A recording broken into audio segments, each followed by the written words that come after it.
Film Prithviraj award കൊടുക്കേണ്ട പടം. Editing excellent. തിലകന്റെ മകൻ കലക്കിണ്ട്. ഓക്കെ, ഇങ്ങനെയാണ് പടം പിടിക്കുന്നത്. ആൾക്കാർക്ക് കണ്ടിരിക്കാനുണ്ട്. മറ്റുള്ള ചില കോമാങ്ങ തലയന്മാരും മത്തങ്ങ തലയന്മാരും അവരുടെ മക്കളും മറ്റു കാര്യങ്ങളൊക്കെ സിനിമ പിടിച്ചെടുത്തിട്ടില്ലേ? അതല്ല സിനിമ. മലയാളികൾക്ക് കണ്ടിരിക്കാനുള്ള പടം ഇതാണ്. ഓക്കെ,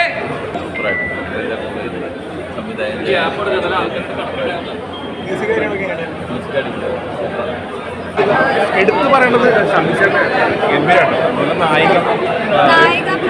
നായിക പ്രാധാന്യം ഉണ്ട്, വളരെയേറെ നായിക പ്രാധാന്യം ഉണ്ട്. എടുത്തു പറയേണ്ട പെർഫോമൻസ് ആണ് നായികയുടെ പെർഫോമൻസ്. ഇല്ല, ഞാൻ നോവൽ വായിച്ചിട്ടില്ല. നോവൽ വെച്ച് കമ്പയർ ചെയ്യേണ്ടതെന്നാണ് എൻ്റെ ഒരു അഭിപ്രായം. നമുക്ക് എങ്ങനെ വേണമെങ്കിലും അത് നോവലായതുകൊണ്ട് ഇമാജിൻ ചെയ്യാനൊരു ഓപ്ഷൻ ഉണ്ട്. പക്ഷെ അതങ്ങനെ തന്നെ മേക്ക് ചെയ്യുമ്പോൾ ഒരു പ്രശ്നം ഈ സിനിമയിൽ ഉണ്ട്. ആക്ഷനൊക്കെ ഓക്കെയാണ്. പടം കുഴപ്പമില്ല, ഒരു ആവറേജ് തിയേറ്റർ വാച്ച് മൂവിയാണ്. കുറച്ചധികം ലെങ്തി ആയിപ്പോയി. നമുക്ക് കുറച്ച് സീൻസൊക്കെ ഒന്ന് ഒഴിവാക്കിയില്ലെങ്കിൽ കുറച്ചുകൂടി പവർബാക്ക് ആയിരുന്നു. പിന്നെ ഷമിച്ചേൻ്റെ ക്യാരക്ടർ എടുത്ത് പറയുന്നുണ്ട്, ഗംഭീര പെർഫോമൻസാണ്. അതുപോലെ നായികയുടെ പെർഫോമൻസ് എടുത്ത് പറയേണ്ടതാണ്. കുഴപ്പമില്ല, ലോക്കൽ പരിപാടി. തീർച്ചയായിട്ടും പൃഥ്വിരാജിൻ്റെയും അതേപോലെ തന്നെ നമ്മുടെ ഷെമിത്തിൻ്റെയും മത്സരിച്ചിട്ടുള്ള ഒരു അഭിനയം തന്നെയായിരുന്നു. പിന്നെ സമയം ഒരു ദീർഘമായിട്ടുള്ള ഒരു സിനിമ തന്നെയായിരുന്നു. പക്ഷേ എൻ്റർടൈൻമെൻറ്റ് ജയിക്കുന്ന രീതിയിലുള്ള ഒരു കഥ തന്നെയായിരുന്നു. നായികയായാലും നല്ല രീതിയിൽ ചെയ്തിട്ടുണ്ട്. മറ്റുള്ള ആർട്ടിസ്റ്റുകളായാലും തീർച്ചയായിട്ടും കണ്ടിരിക്കാൻ പറ്റിയ ഒരു നല്ല ചിത്രം തന്നെയായിരുന്നു.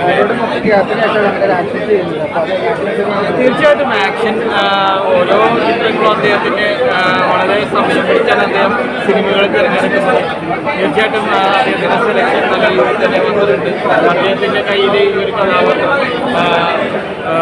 മാത്രമാണ് ഡബിൾ മോഹൻ എന്ന് പറയുന്ന ഈ ഒരു കഥാപാത്രം. അതേപോലെ തന്നെ നേരത്തെ പറഞ്ഞ പോലെ തന്നെ ഷെമിത്തിലെ എന്ന കഥാപാത്രം വളരെ മികച്ച രീതിയിൽ ചില സമയത്ത് നമുക്ക് തിലകൻ ചേട്ടനെ ആ വന്നെന്നുള്ള തോന്നൽ വരുന്നു. തീർച്ചയായിട്ടും അദ്ദേഹം ഈ ഒരു കഥാപാത്രം നല്ല രീതിയിൽ തന്നെ നല്ല രീതിയിൽ